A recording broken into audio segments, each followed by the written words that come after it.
আসসালামু আলাইকুম ওয়া রাহমাতুল্লাহি ওয়া বারাকাতুহু। আজকে আমরা একটি হাদিস শুনব।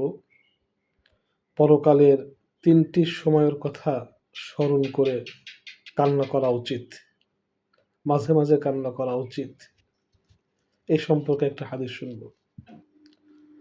عن عائشة رضي الله عنها أنها ذكرت النار فبكت فقال رسول الله صلى الله عليه وسلم ما يبكيك؟ قالت ذكرت النار فبكيت فهل تذكرون أهليكم يوم القيامة؟ قال أما في 3 مواطن فلا يذكر أحد أحدا عند الميزان حتى يعلم أيخف ميزانه أم يثقل، وعند الكتاب حين يقال هاؤم اقرءوا كتابيه حتى يعلم أين يقع كتابه في يمينه أم في شماله من وراء ظهره، وعند الصراط إذا فزع بين ظهر جهنم।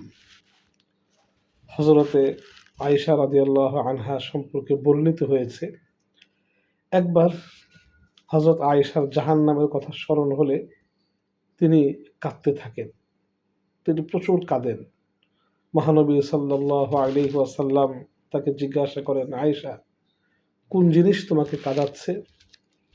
তিনি বলেন, ইয়া রাসূলুল্লাহ, আমার জাহান্নামের কথা স্মরণ হয়েছে, তাই কাঁদছি। ইয়া রাসূলুল্লাহ, আপনি কি কিয়ামতের দিন স্ত্রীদের স্মরণ করবেন?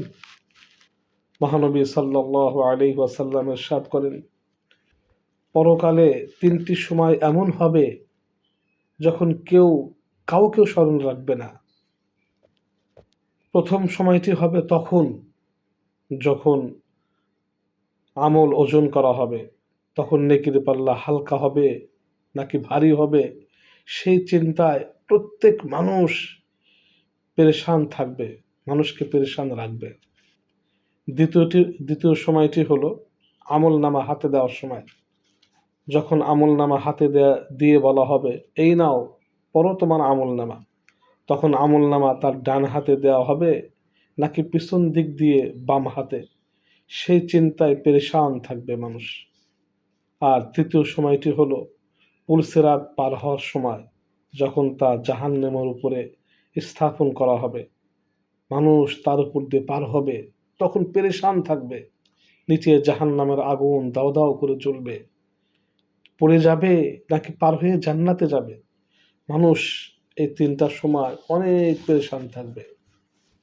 এই জন্য পরকালের এই 3টি সময়ের কথা স্মরণ করে আমাদের মাঝে মাঝে ক্রন্দন করা উচিত, আল্লাহর কাছে পানাহ চাওয়া উচিত।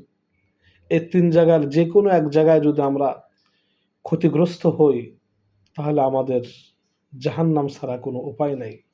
তা আল্লাহ তাআলার কাছে ক্রন্দন করে আমরা আল্লাহর সাহায্য প্রার্থনা করব।